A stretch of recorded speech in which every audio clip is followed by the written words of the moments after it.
ব্রহ্মাণ্ডের সামনে আমাদের অকাত। বন্ধুরা, আজকে আমরা জানব যে ব্রহ্মাণ্ডের সামনে আমরা মানুষজাতি আসলে কি আছে ব্রহ্মাণ্ডের সামনে আমাদের ক্ষমতা। এই ভিডিওটি দেখার পর আপনার অহংকার চুরমার হয়ে যাবে যখন জানবেন যে আমাদের ব্রহ্মাণ্ড কতটা বড়। এত বড় ব্রহ্মাণ্ডে আমরা কোথায় থাকি, আমাদের অস্তিত্ব মাইনে করে কি না, জানার জন্য পুরো ভিডিওটি দেখুন। বন্ধুরা, আপনারা জেনে অবাক হবেন যে আমাদের পৃথিবীতে থাকা মানুষের সংখ্যা অর্থাৎ পুরো পৃথিবীর পপুলেশন 800 কোটি পৌঁছে গেছে, যা এইসব মানুষগুলি লস অ্যাঞ্জেলেসে এঁটে যাবে। আর আমাদের পৃথিবী তার থেকে বড়। আমাদের পৃথিবীর ব্যাস হলো প্রায় 1300 কিলোমিটার।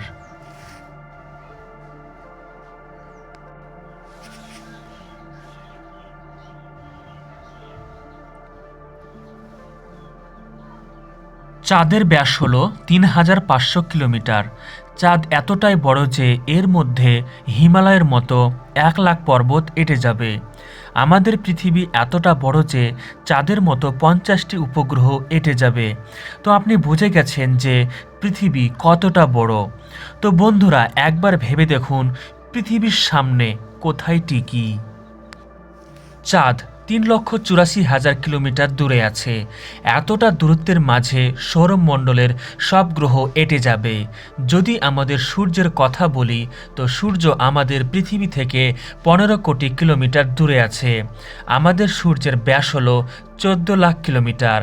পৃথিবীর তুলনায় সূর্য এতটা বড় যে এর মধ্যে 13 লাখ পৃথিবী এঁটে যাবে। অর্থাৎ সূর্য কতটা যে বড় যা আমরা চোখ বুঝেও বুঝতে পারবো না। তাহলে ভেবে দেখুন আমরা সূর্যের সামনে কতটা অকাত রাখি। শুধু তাই নয়, সূর্যের সামনে চাঁদের আর পৃথিবীর কোনো হেসিয়াত রাখে না।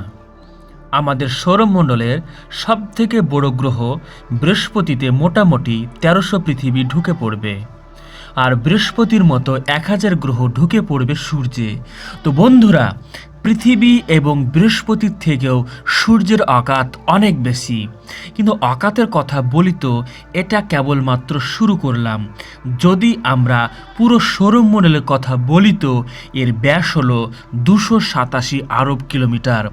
এত বড় সৌরমণ্ডলে আমাদের 8টি গ্রহের সাথে আরও 5টি বামন গ্রহ সহ লাখ লাখ অ্যাস্ট্রয়েড আছে। সূর্য থেকে নেপচুনের দূরত্ব 4.5 বিলিয়ন কিলোমিটার। এই এতটা দূরত্বে যদি সূর্যের মতো আরও সূর্য সাজায়, তাহলে প্রায় 3000 সূর্যের মতো নক্ষত্র এঁটে যাবে। তাহলে আপনি এটা বুঝতে পারছেন এই সৌরমণ্ডলের দূরত্বে সূর্য কতটা ছোট। যদি আমরা প্লুটো থেকে সূর্যকে দেখি, তাহলে প্লুটো থেকে সূর্য কিছুটা এরকম দেখায়। এরপর দেখুন আকাশে সূর্য থেকেও বড় নক্ষত্র আছে।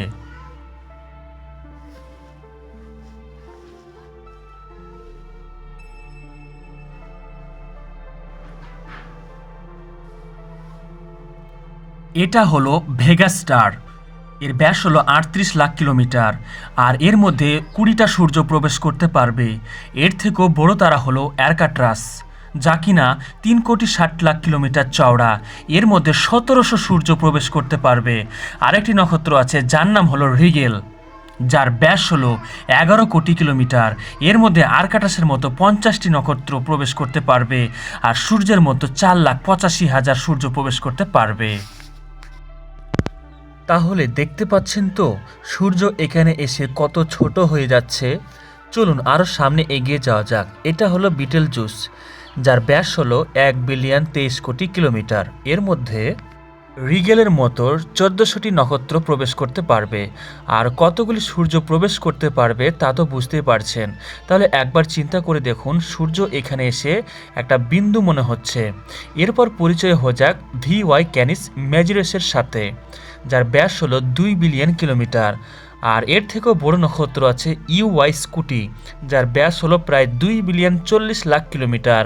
আর এখন পর্যন্ত সবথেকে বড় নক্ষত্র হলো স্টিফেনসন 218, যার ব্যাস হলো 3 বিলিয়ন কিলোমিটার, যার মধ্যে সূর্যের মতো 9,83,00,000 নক্ষত্র প্রবেশ করতে পারবে। ব্রহ্মাণ্ডে এর থেকে বড় নক্ষত্র আর এখন পর্যন্ত আর পাওয়া যায়নি।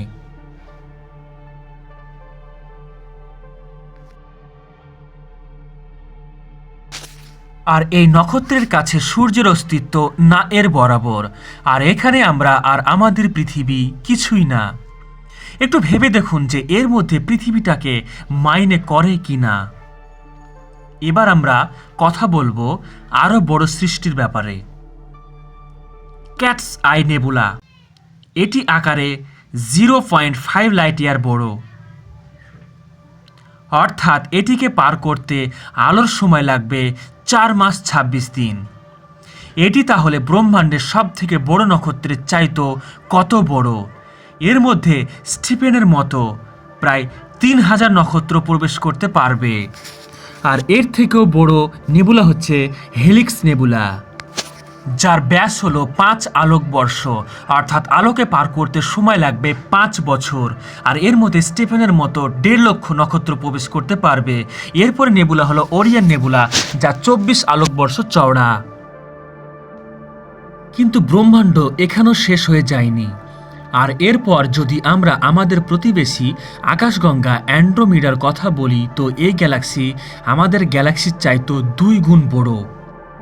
এই গ্যালাক্সির মধ্যে 10 খারাপ নক্ষত্র আছে। এখন পর্যন্ত খোঁজা সব থেকে বড় নক্ষত্র স্টিফেনসন দিয়ে এই গ্যালাক্সিকে পূর্ণ করা হয়, তাহলে 40,000 খারাপ স্টিফেনসন 218 লাগবে। যদি আমরা পৃথিবী থেকে 23 কোটি আলোকবর্ষ দূরে যাই, আরেকটি আকাশগঙ্গা পাওয়া যাবে, UGC 2885 গ্যালাক্সি, যা কিনা 4,63,000 লাইট ইয়ার ব্যাস। এই গ্যালাক্সি আমাদের গ্যালাক্সির চাইতো 4 গুণ বড়।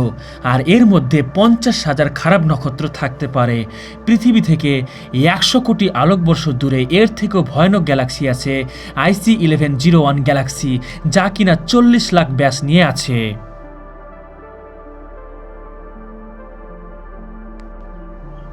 যার মধ্যে 1 লাখ খারাপ নক্ষত্র আছে। এর মধ্যে 3,000-এরও বেশি আকাশগঙ্গা প্রবেশ করতে পারবে।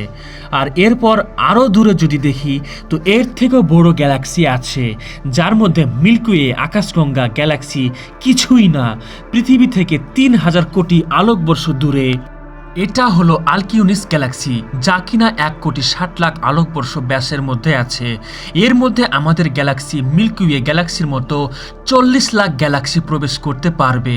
এখন আমরা ব্রহ্মাণ্ডের সব থেকে বড় স্কেলে পৌঁছে গেছি, যার কাছে আমাদের গ্যালাক্সি কিছুই না। যদি আমরা আরও দূরে যাই, আর যদি পুরো ব্রহ্মাণ্ডের কথা বলি, তো আমাদের পুরো ব্রহ্মাণ্ড এখন পর্যন্ত অবজার্ভ করতে পেরেছি, তা হলো 93 বিলিয়ন আলোকবর্ষ ব্যাসের মধ্যে অবস্থিত। আর এর মধ্যে 200 বিলিয়ন গ্যালাক্সি আছে। আর ব্রহ্মাণ্ডের সামনে সব থেকে বড় গ্যালাক্সি আলকিউনিস গ্যালাক্সি কিছুই না। তাহলে ব্রহ্মাণ্ডের সামনে যদি আলকিউনিসিস গ্যালাক্সি যদি কিছুই না হয়, তাহলে সূর্য আর পৃথিবীর কথা ছেড়েই দিলাম। আর আমরা তো তাহলে এর সামনে কোথায় টিকব? আমাদের মতো 800 কোটি মানুষ আমরা সবাই মিলে ব্রহ্মাণ্ডের সামনে কিছুই না। যদি এরকমটা হয় যে ব্রহ্মাণ্ডের কোথাও কোনো জীবন থাকে, তাহলে সেটা যদি শুধুমাত্র পৃথিবীতেই থাকে, তাহলে আমরা ব্রহ্মাণ্ডের মধ্যে অনেকটা একা। আর এ ব্রহ্মাণ্ড যা আমাদের চিন্তার চাইতেও বড়।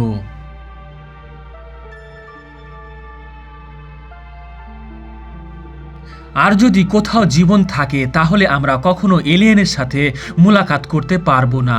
তাহলে তারপরও আমরা একা। আর ব্রহ্মাণ্ড কিন্তু এখানেও শেষ হয়নি, কারণ এরপর আমরা আর অবজার্ভ করতে পারিনি। যদি ব্রহ্মাণ্ড কোথাও গিয়ে শেষ হয়ে যায়, তাহলে তারপরে কি আছে?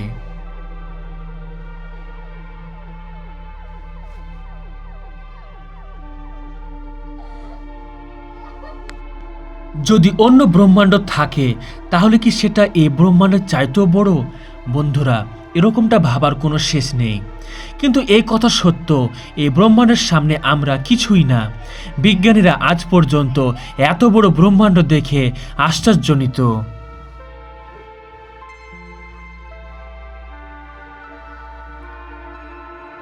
আমরা মানুষ জাতিরা এই ব্রহ্মাণ্ডের একটি ছোট্ট গ্যালাক্সির আকাশগঙ্গার মধ্যে, একটি ছোট সোলার সিস্টেমের মধ্যে, একটি ছোট নক্ষত্র সূর্যের একটি ছোট গ্রহ, পৃথিবীর 200টি দেশের মধ্যে 800 কোটি মানুষের মধ্যে আমাদের মধ্যে একটি মানুষ এই পুরো ব্রহ্মাণ্ডের সামনে কোনো হেসিয়াত রাখি না।